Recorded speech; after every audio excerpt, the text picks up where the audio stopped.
खत्म करें। पैर में प्लास्टर था तभी भी चलती रही, प्लास्टर खुल गया तभी भी चलती रही, बीच में मेदांता में जाके भर्ती थी तभी भी चलती रही। अंत में चुनाव प्रचार समाप्त हुआ तब मैं जाकर डॉक्टर के पास गई थी दवा लेने के लिए, क्योंकि 15-15 घंटा गाड़ी की बोनेट पे खड़ी रही, कड़ी धूप हो या कड़ी ठंड हो। मैं अपनी जनता के बीच में लगातार रहती हूँ, अपने क्षेत्र में चलती रहती हूँ। आखिर कितना चलूंगी मैं, कितना चलूंगी मुझे बताइए। मैं कितनी बार इसी तरह लड़ रही हूँ, 14 साल हो गए। अब मेरा वनवास खत्म कीजिए। कल आपका एक भावुक अपील था, आप अभी भी आपकी आंखों में थोड़ी सी वो भाव दिखाई दे रहे हैं। कल आप रोते हुए सामने आई, आपने वोटर्स से अपील की कि आप वो वनवास खत्म कीजिए, हमको वोट करिए। तो आपको क्यों ये भावुक अपील करनी पड़ी? जनता से ये ऐसा जुड़ाव क्यों आप बनाना चाहते हैं? देखिए, मैं लोग आप अभी भी भावुक हो रही हैं। लोग आज आपका जन्मदिन है। जी, लोग चुनाव जीतने के बाद भी नहीं आते हैं। मैं चुनाव हारने के बाद क्षेत्र में रहती हूँ, पूरी सुख सुविधाएं छोड़कर अपनी जनता के बीच में, अपने लोगों के बीच में उनकी समस्या के समाधान भी किया। मैं किसी गांव के प्रधान नहीं हूँ, कोई बीडीसी नहीं हूँ, तभी भी दमदारी से लड़ती हूँ। तो जब कुछ बना देंगे तो कितनी दमदारी से आवाज उठाऊंगी, सड़क से लेकर संसद तक की।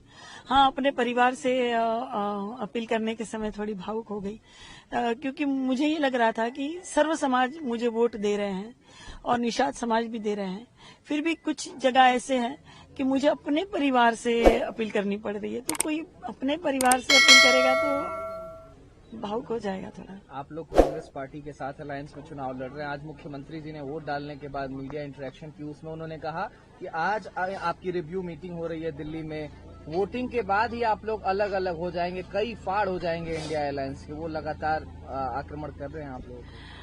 देखिए, उनके कहने से कुछ नहीं होता है। उन्होंने कहा था 15 लाख आएगा, लेकिन किसी के खाते में नहीं आया।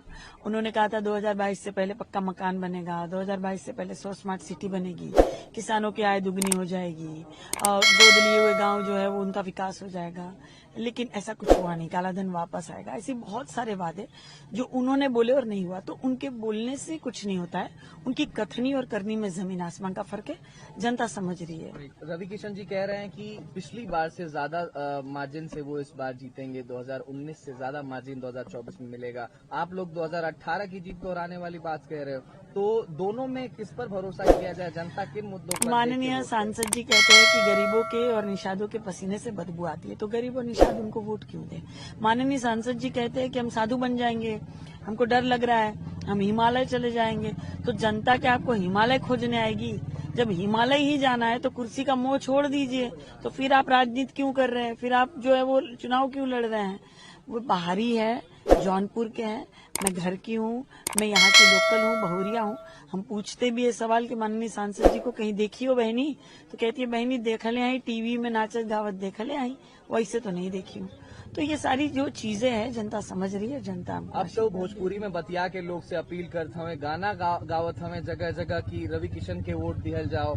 आप भी भोजपुरी की सुपरस्टार हैं, आप भी वो लगातार भोजपुरी में अपील करे नहीं तो ई भोजपुरी के सुपरस्टार लोग राजनीति में आवता का ओकर कद से लोग वोट देवे के तुलना करता का कि जेकर जितना बड़ कद? देखिए, पहली बात तो मैं भोजपुरी की स्टार नहीं हूँ, और मैं टीवी सीरियल की अभिनेत्री हूँ, और मैंने 7 भाषा में काम किया हुआ है।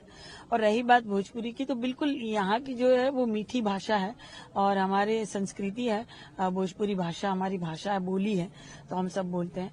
मैं भी बहुत बोलती रहती हूँ, लगातार घर में भोजपुरी और हिंदी बोलते रहते हैं। तो मैं कितनी बार कहती हूँ जनता को कि बहनी, जैसे हमन के रोटी पलटावल जाला ना, तो रोटी अल्टी पल्टी करल जाला ना, एक दरे रही तो जर जाई, ना तो कच्चा रह जाई। जब अल्टी पल्टी हुई तब ना खाए लायक बनी।